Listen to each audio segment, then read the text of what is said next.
Hello students, good afternoon. अपना जो chapter चल रहा था आपके 11th क्लास का 7 नंबर चैप्टर प्राणियों में संरचनात्मक संगठन। तो देखिए,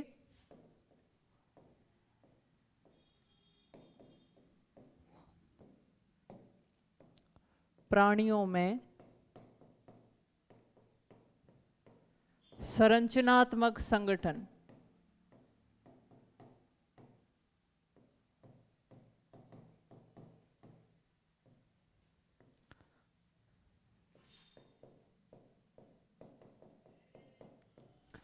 तो देखिए स्टूडेंट्स, इस चैप्टर के अंदर जो हमने पेश ऊतक थे उसके 4 प्रकार देखे थे।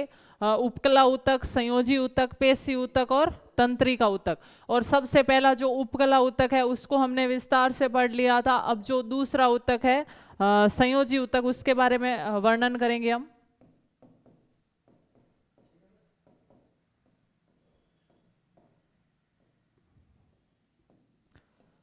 तो देखिए स्टूडेंट्स, संयोजी ऊतक के अंदर वो सारे ऊतक आएंगे जो शरीर में एक दूसरे भागों को जोड़ने का काम करते हैं।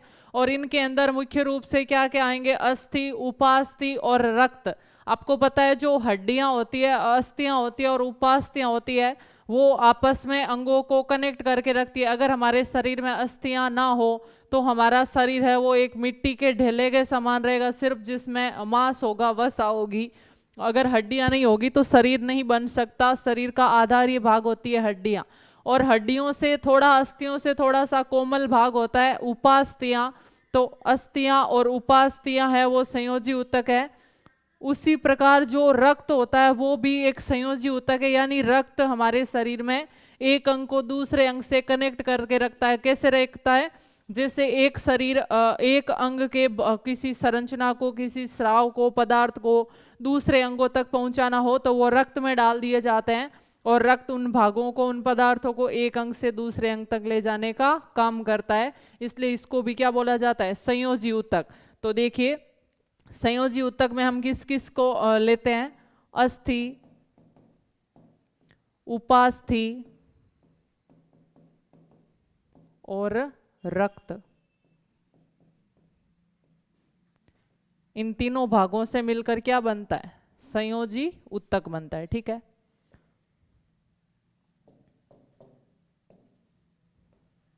तो संयोजी ऊतक है वो अस्थि, उपास्थि और रक्त से मिलकर बना होता है। नोट कर लीजिए पॉइंट।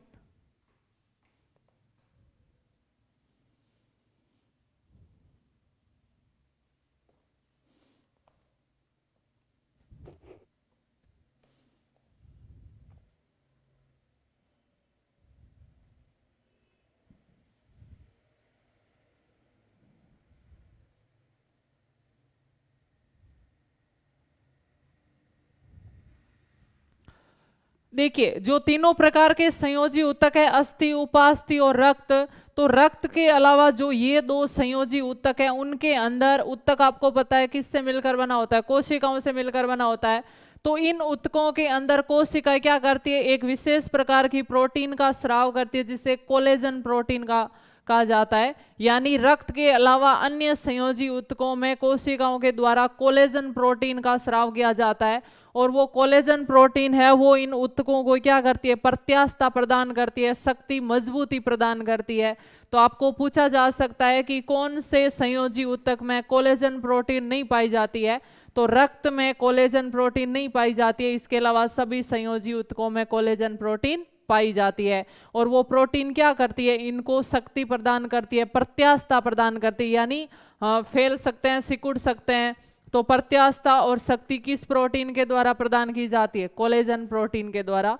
तो नेक्स्ट पॉइंट नोट करते हैं। रक्त के अलावा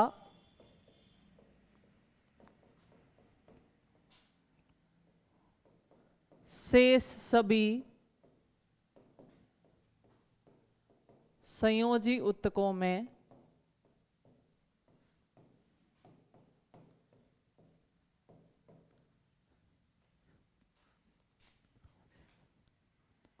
कोशिका द्वारा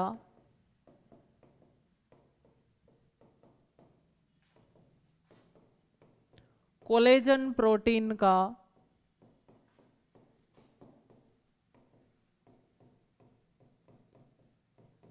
स्राव किया जाता है।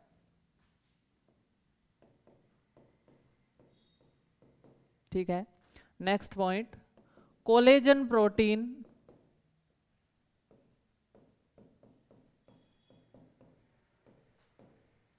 इन ऊतकों को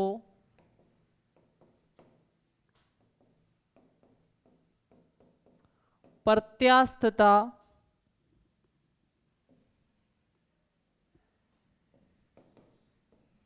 तथा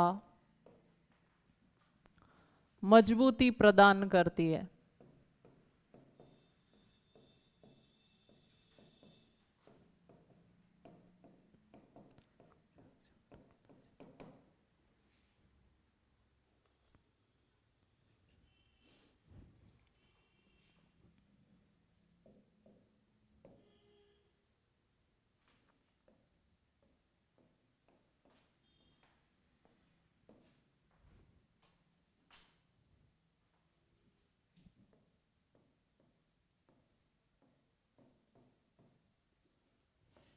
तो ये हम संयोजी ऊतक पढ़ रहे हैं। तो संयोजी ऊतकों को तीन भागों में बांटा गया है। एक होता है आपके लचीला संयोजी ऊतक, एक होता है सघन संयोजी ऊतक और एक होता है विशिष्टीकृत संयोजी ऊतक।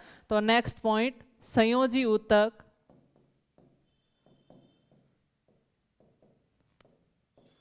तीन प्रकार के होते हैं।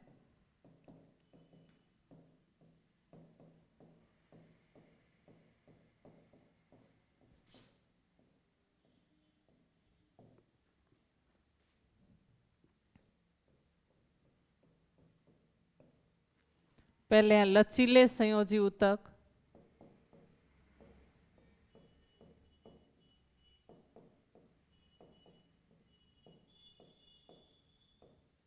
दूसरे हैं सघन संयोजी ऊतक,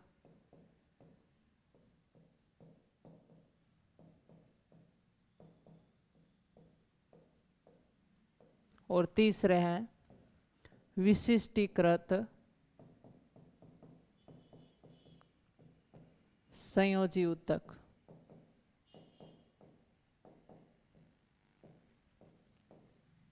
ठीक है, नोट कीजिए पॉइंट्स।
तो देखिए स्टूडेंट्स, ये जो लचीले संयोजी ऊतक, सघन संयोजी ऊतक और विशिष्टीकृत संयोजी ऊतक है, इनमें जो है वो इनके तंतुओं के जुड़ने के आधार पर इनको बताया गया है कि अगर इनके तंतु आपस में लचीले रूप में जुड़े रहते हैं, शिथिल रूप में जुड़े रहते हैं, तो इनको लचीले संयोजी ऊतक कहा जाता है। इसलिए इनको लचीला यानी इनका जो कारण है वो तंतु है वो एक दूसरे से लचीले रूप में जुड़े रहते हैं। सघन संयोजी ऊतक क्यों कहा जाता है? क्योंकि इनके जो तंतु होते हैं वो थोड़े से व्यवस्थित क्रम में, थोड़े से मजबूती से जुड़े रहते हैं, इसलिए इनको सघन संयोजी ऊतक बोल दिया। जबकि विशिष्टीकृत संयोजी ऊतक में बिल्कुल विशिष्ट विन्यास में मजबूती से जुड़े रहते हैं तंतु, इसलिए इनको विशिष्टीकृत संयोजी ऊतक बोल दिया। अब इनकी परिभाषा और इन कौन कौन से ऊतक लचीले होते हैं, कौन से सघन होते हैं, कौन से विशिष्ट होते हैं, उनको एग्जाम्पल के साथ ही पढ़ते हैं। तो सबसे पहले हम पढ़ते हैं लचीले संयोजी ऊतक। लचीले संयोजी ऊतक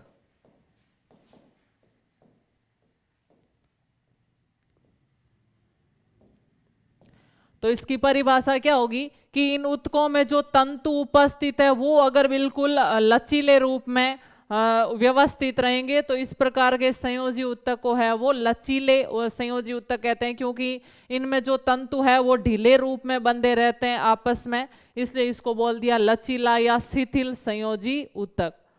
तो देखिए इन ऊतकों में उपस्थित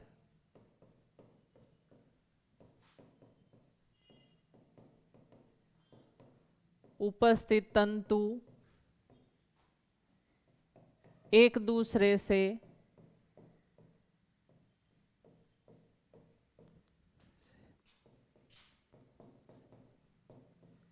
शिथिलता से जुड़े रहते हैं,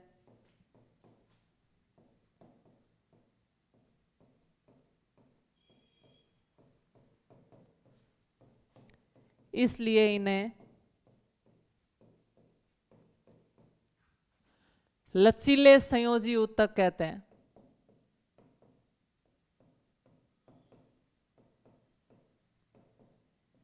लचीले संयोजी ऊतक कहते हैं।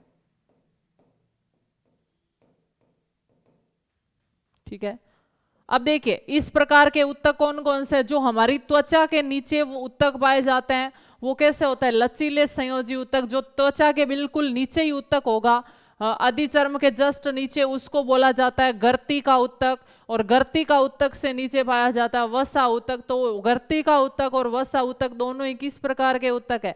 लचीले संयोजी ऊतक। आप देखते हो हमारी त्वचा है वो बिल्कुल ढीली ढाली है, ज्यादा मजबूत नहीं है, लेकिन हमारी हड्डियां, अस्थियां, उपास्थियां, उनके बीच जो जॉइंट्स बनाने वाले ऊतक होते हैं वो बहुत ज्यादा मजबूत होते हैं, हिलते डुलते नहीं है। तो वो सघन संयोजी ऊतक होते हैं, लेकिन ये लचीले होते हैं क्योंकि अपनी त्वचा है वो हिलती रहती है, मतलब इनके तंतु है वो शिथिलता से आपस में जुड़े रहते हैं। तो इसके उदाहरण कौन कौन से हैं? इसके उदाहरण है गर्ती का ऊतक,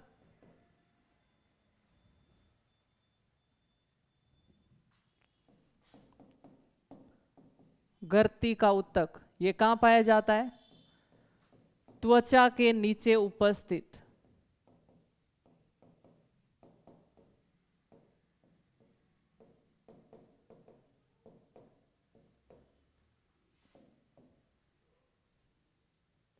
और दूसरे प्रकार का है वसा ऊतक, गर्ती का ऊतक के नीचे उपस्थित, गर्ती का ऊतक के नीचे उपस्थित। ठीक है, जो वसा ऊतक है वो वसा का संग्रह करता है। देखिए स्टूडेंट्स, अगर हमारे शरीर के अंदर ज्यादा वसा संचित हो जाती है तो मोटापा बढ़ जाता है, यानी जो शरीर में ज्यादा ऊर्जा बन रही है लेकिन उतनी काम में नहीं हो रही है, व्यक्ति मेहनत नहीं कर रहा है, शारीरिक श्रम कम कर रहा है, तो जो एक्स्ट्रा फैट होती है वो वसा ऊतक के रूप में त्वचा के नीचे जमती जाती है एरियोलर टिश्यू के रूप में, और वही क्या होता है? वसा ऊतक होता है। अगर इसकी मोटाई बढ़ती जाती है तो व्यक्ति में मोटापा है वो बढ़ता जाता है। तो ये ऊतक किसका संग्रह करता है? वसा का संग्रह करता है। और ये हमारे शरीर में तापरोधी परत की तरह काम करता है, यानी इसके द्वारा शरीर के टेम्परेचर को नियमित रखा जाता है, वातावरण के अनुसार चेंज नहीं होता है। क्योंकि अगर ऐसा ये परत नहीं होती तो शरीर का टेम्परेचर हमारा वातावरण के टेम्परेचर के अनुसार चेंज होता रहता।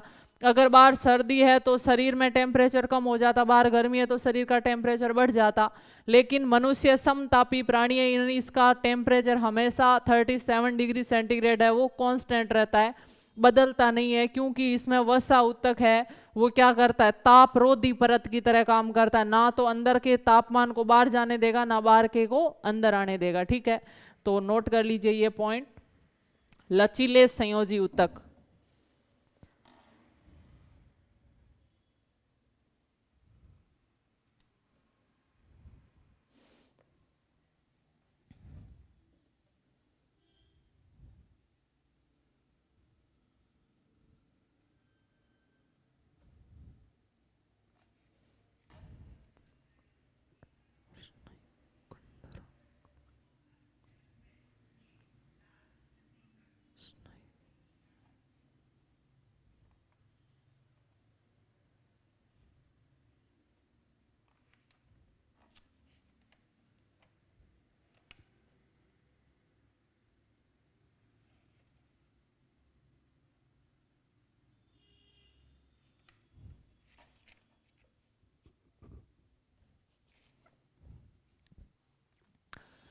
तो देखिए इसके बाद नेक्स्ट हम देखते हैं सघन संयोजी ऊतक। ये हो गया लचीला संयोजी ऊतक।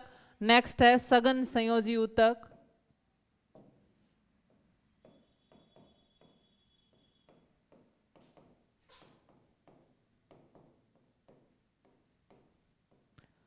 सघन संयोजी ऊतक का तात्पर्य क्या है? यदि इसमें उपस्थित तंतु है वो बिल्कुल मजबूती से आपस में जुड़े हुए रहे तो इस प्रकार के तंतु को, ऊतक को हम क्या बोलेंगे? सघन संयोजी ऊतक। तो देखिए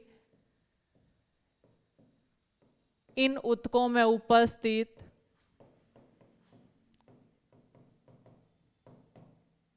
तंतु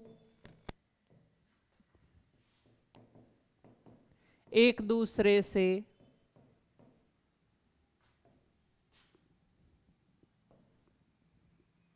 मजबूती से जुड़े रहते हैं।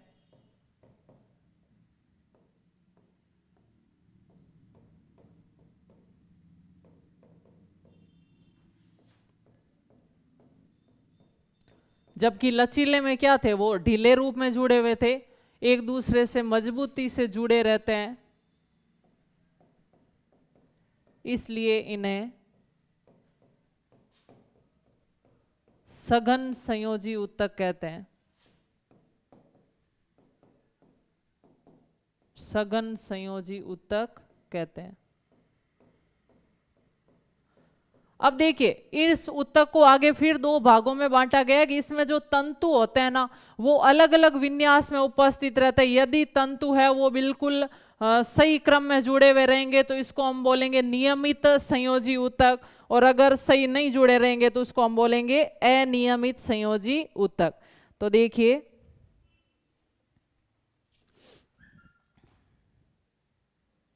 नियमित और अनियमित।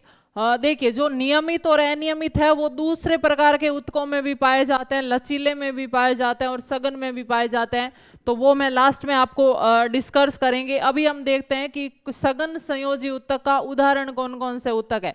तो आपने नाम सुना होगा, एक होता है कंडरा, यानी एक होता है कंडरा और एक होता है स्नायु। जो कंडरा होती है वो उसको टेंडम भी बोला जाता है और जो स्नायु होती है उसको लिगामेंट भी बोला जाता है। तो जो कंडरा होती है वो ऐसा ऊतक होता है जो एक हड्डी को उपास्थि से जोड़ता है, यानी एक अस्थि को उपास्थि से जोड़ने वाला ऊतक क्या कहलाता है? कंडरा। और एक होता है स्नायु जो एक अस्थि को दूसरी अस्थि से जोड़ता है, वो ऊतक क्या कहलाता है? स्नायु।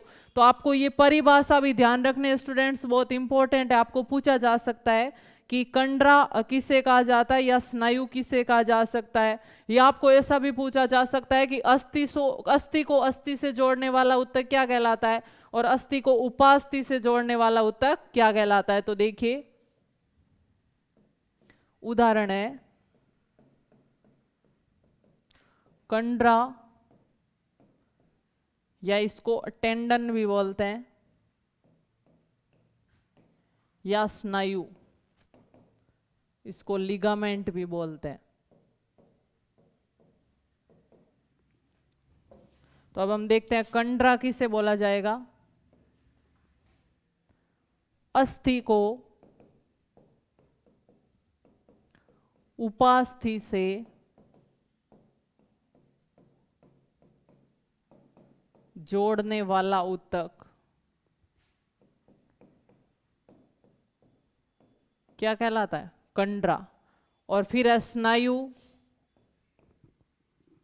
ये जोड़ेगा अस्थि को अस्थि से, अस्थि को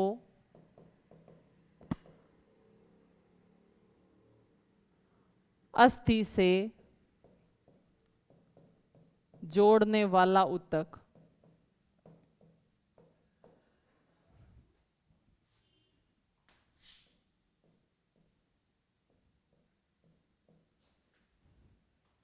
तो आपको पूछा जा सकता है अस्थि को उपास्थि से जोड़ने वाला ऊतक क्या कहलाता है? कंडरा। और अस्थि को अस्थि से जोड़ने वाला ऊतक क्या कहलाता है? स्नायु। साथ में इंग्लिश के नाम भी ध्यान रखना, क्योंकि कई बार इंग्लिश के नाम ही है वो हिंदी में लिख के आ जाते हैं। तो आपको दोनों नाम ध्यान रखना है कि कंडरा को टेंडम बोलते हैं और स्नायु को क्या बोलते हैं? Ligament, tandem. ठीक है, नोट कर लीजिए पॉइंट्स।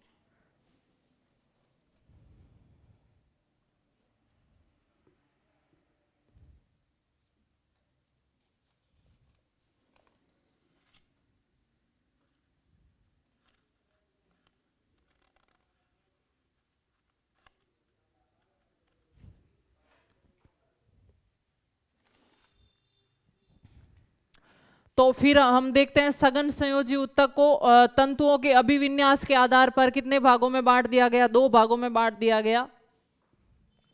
तो देखिए अभिविन्यास के आधार पर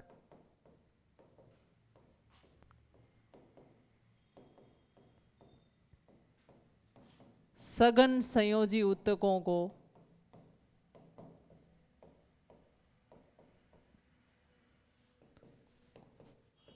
दो भागों में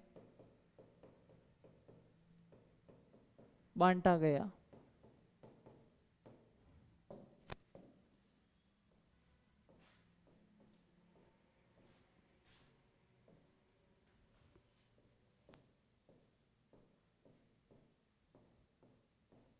एक होते हैं नियमित सघन संयोजी ऊतक,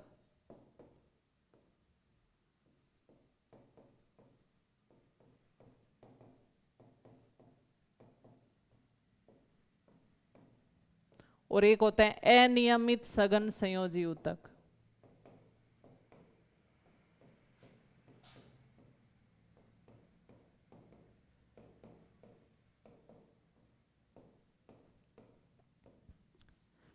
देखिए स्टूडेंट्स, नियमित सघन संयोजी ऊतक किसे बोला जाएगा? यदि ऊतकों में तंतु है वो एक विशिष्ट नियमित व्यवस्था में उपस्थित रहेंगे, तो नियमित अभिविन्यास में उपस्थित रहेंगे, तो उसको बोला जाएगा नियमित सघन संयोजी ऊतक। और यदि तंतु है वो अनियमित रूप से व्यवस्थित रहेंगे, कोई इधर बिखरा हुआ है कोई इधर बिखरा हुआ है, तो इस प्रकार के अभिविन्यास को क्या बोलेंगे? अनियमित अभिविन्यास। तो देखिए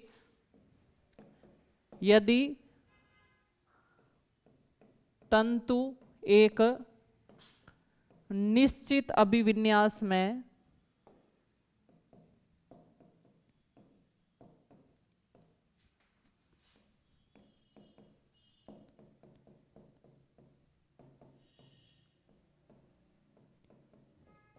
व्यवस्थित हो, तो उस प्रकार के अभिविन्यास को क्या बोला जाएगा? नियमित सघन संयोजी ऊतक। और इसमें यदि तंतु अनियमित रूप से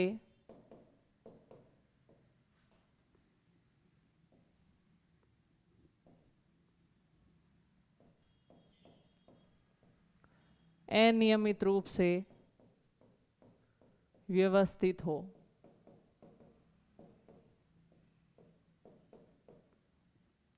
तो उसे क्या बोलेंगे? अनियमित सघन संयोजी विन्यास। देखिए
देखिए तंतु बिल्कुल एक निश्चित क्रम के अंदर, निश्चित विन्यास के अंदर बंधे हुए हैं, जुड़े हुए हैं, तो इसलिए इस प्रकार के क्या बोल दिया? नियमित सघन संयोजी ऊतक या नियमित अभिविन्यास। फिर अनियमित में आपको पता ही है, टेढ़े मेढ़े बिखरे हुए रहेंगे, तो देखिए अनियमित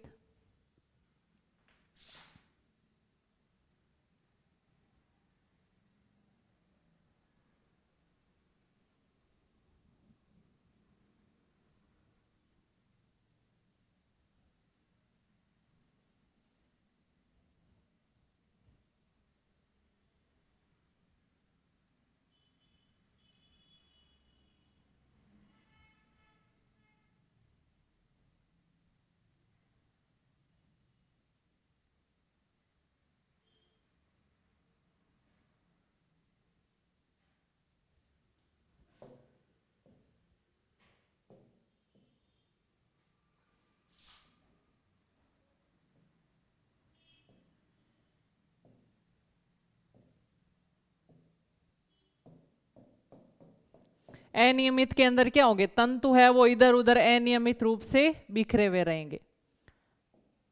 तो नोट कीजिए दोनों के अंदर अंतर।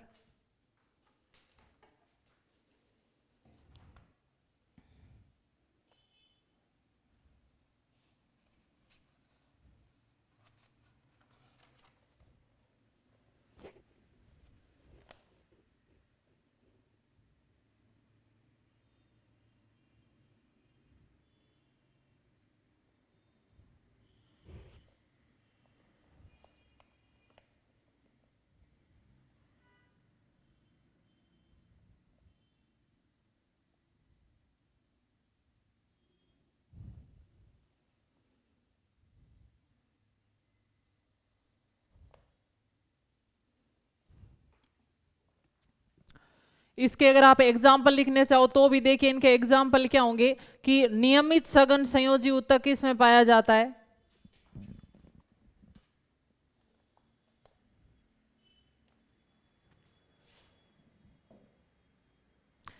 जो तो नियमित सघन संयोजी ऊतक है इसका उदाहरण है ये लचीले स्नायु में पाया जाता है, लचीले स्नायु में। और अनियमित सघन संयोजी ऊतक होता है हमारी त्वचा में,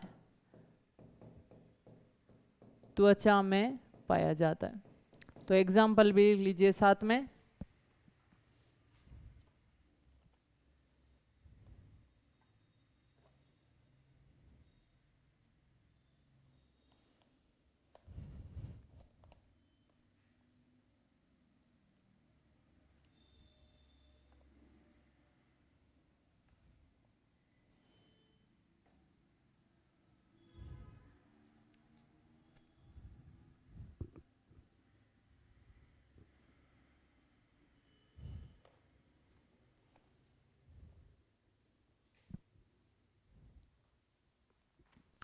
तो ये आपके दूसरे प्रकार का ऊतक हो गया। पहला हमने पढ़ा था लचीला संयोजी ऊतक, दूसरे प्रकार का हो गया सघन संयोजी ऊतक, और तीसरा प्रकार का ऊतक हम पढ़ते हैं विशिष्टीकृत सघन विशिष्टीकृत संयोजी ऊतक।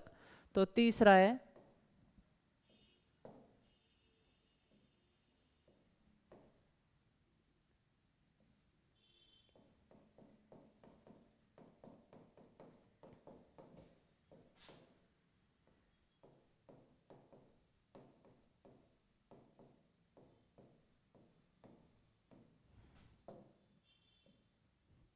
तो देखिए स्टूडेंट्स, विशिष्टीकृत संयोजी ऊतक में कौन कौन आते हैं। तो विशिष्टीकृत संयोजी ऊतक के अंदर अस्थि, उपास्थि और रक्त को रखा गया है। यानी जो लचीला संयोजी ऊतक था उसमें त्वचा के नीचे के स्तर, आधारीय स्तर और जो वसा ऊतक, गर्ती का ऊतक, उनको रखा गया था। उसके बाद हमने पढ़ा था सघन संयोजी ऊतक जिसके अंदर आपके कंडरा और स्नायु को रखा गया था। और तीसरा प्रकार आता है विशिष्टीकृत संयोजी ऊतक, सबसे इंपॉर्टेंट ऊतक है ये। और ये इसके अंदर किस किस को रखा जाएगा, इनमें सबसे पहले तो परिभाषा लिखेंगे कि इनमें तंतु दृढ़ता से जुड़े रहते हैं, या इनका आप लिख लीजिए उदाहरणी। विशिष्टीकृत संयोजी ऊतक में 3 संरचनाओं को रखा गया है, अस्थि, उपास्थि और रक्त।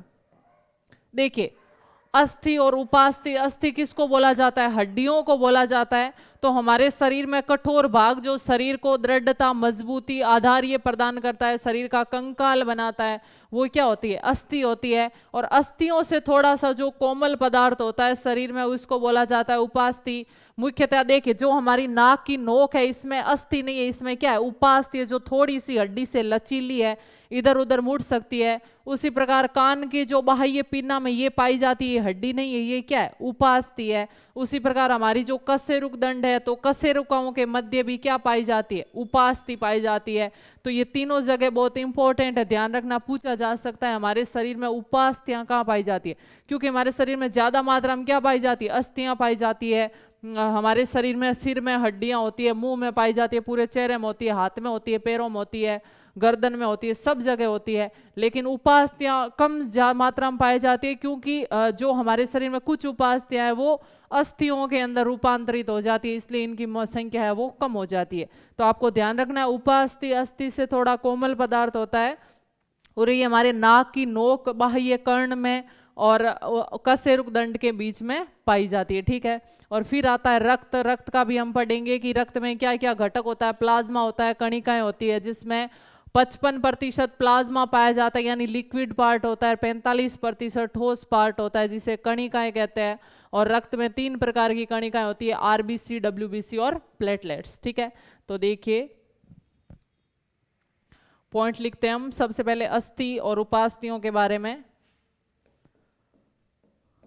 अस्थि कठोर पदार्थ है जो शरीर का ढांचा बनाती है, ढांचा या कंकाल बनाती है।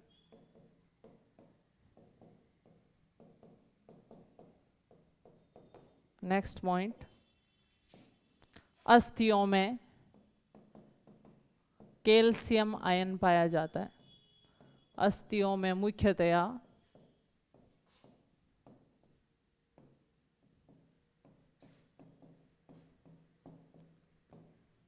कैल्शियम आयन पाया जाता है,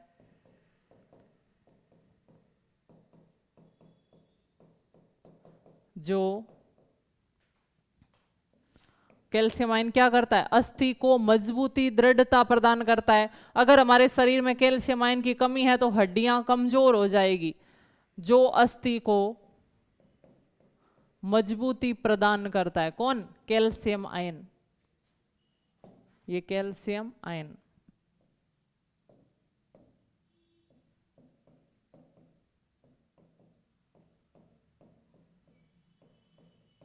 ठीक है, नेक्स्ट पॉइंट,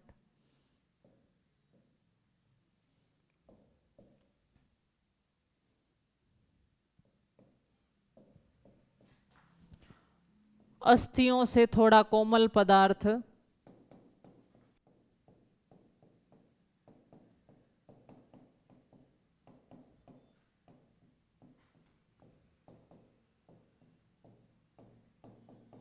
उपास्थि कहलाता है।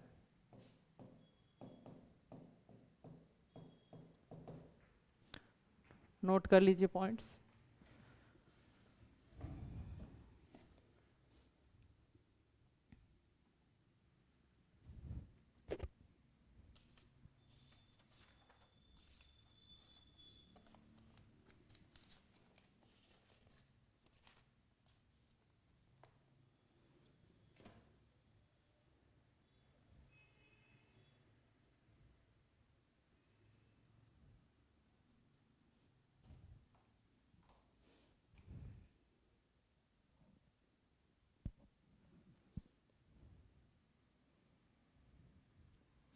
नेक्स्ट पॉइंट हम देखते हैं, हमारे शरीर में उपास्थियां कहां कहां पर पाई जाती है। तो देखिए,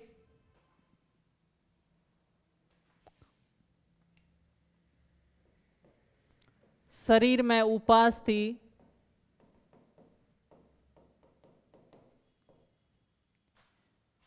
नाक की नोक सॉरी, बाह्य कर्ण में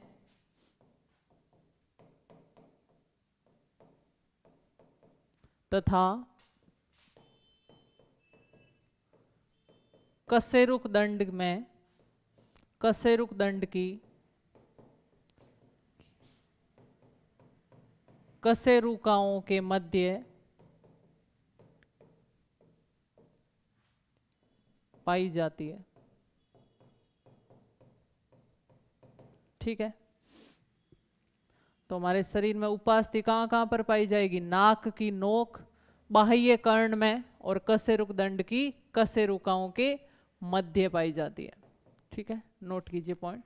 फिर हम देखते हैं अस्थि और उपास्थि के बाद एक पॉइंट और लिख लीजिए कि अस्थियों का, उपास्थियों का अधिकांश जो उपास्थियां हैं वो किस में रूपांतरित हो जाती है, अस्थियों में। तो नेक्स्ट, अधिकांश उपास्थियां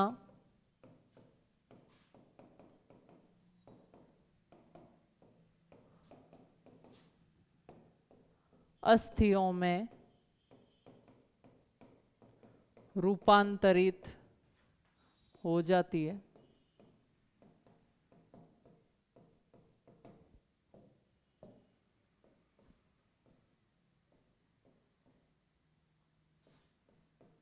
ठीक है, फिर हम देखते हैं रक्त के बारे में। तो पहले देखिए रक्त, इसके साथ ही रक्त एक प्रकार का क्या है, सघन संयोजी ऊतक, जो विशिष्टीकृत संयोजी ऊतक है। और संयोजी ऊतक मतलब शरीर के अंगों को जोड़ के रखता है, इसलिए इसको संयोजी ऊतक बोला गया। रक्त द्रव पदार्थ होता है, तरल द्रव पदार्थ होता है।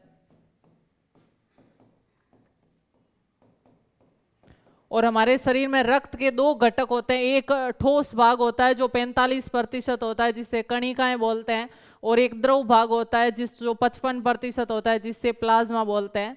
तो रक्त के घटक दो प्रकार के होते हैं।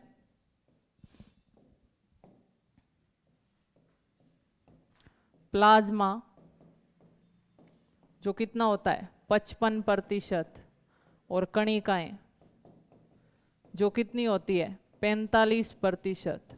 और रक्त के अंदर जो कणिकाएं होती है वो 3 प्रकार की कणिकाएं पाई जाती है। देखिए कौन कौन सी होती है। आरबीसी, डब्ल्यूबीसी और प्लेटलेट्स, यानी लाल रक्त कणिका, श्वेत रक्त कणिका और बिंबाणु। ठीक है, तो ये रक्त के घटक होते हैं।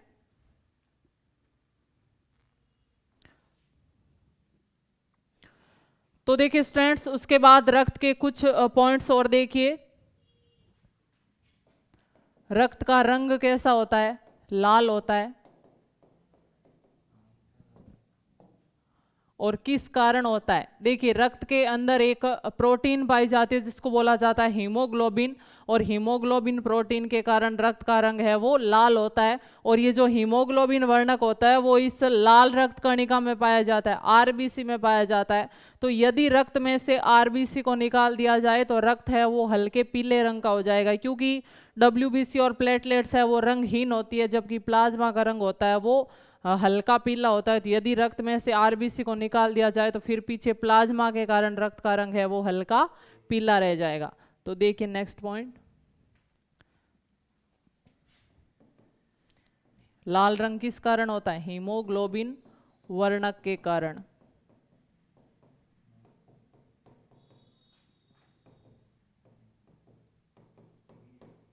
ठीक है,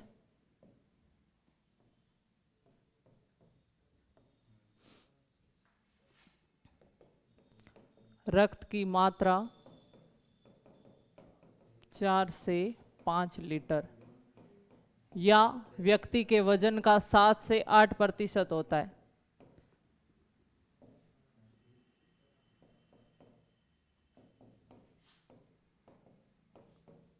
7 से 8%, नोट कर लीजिए पॉइंट्स।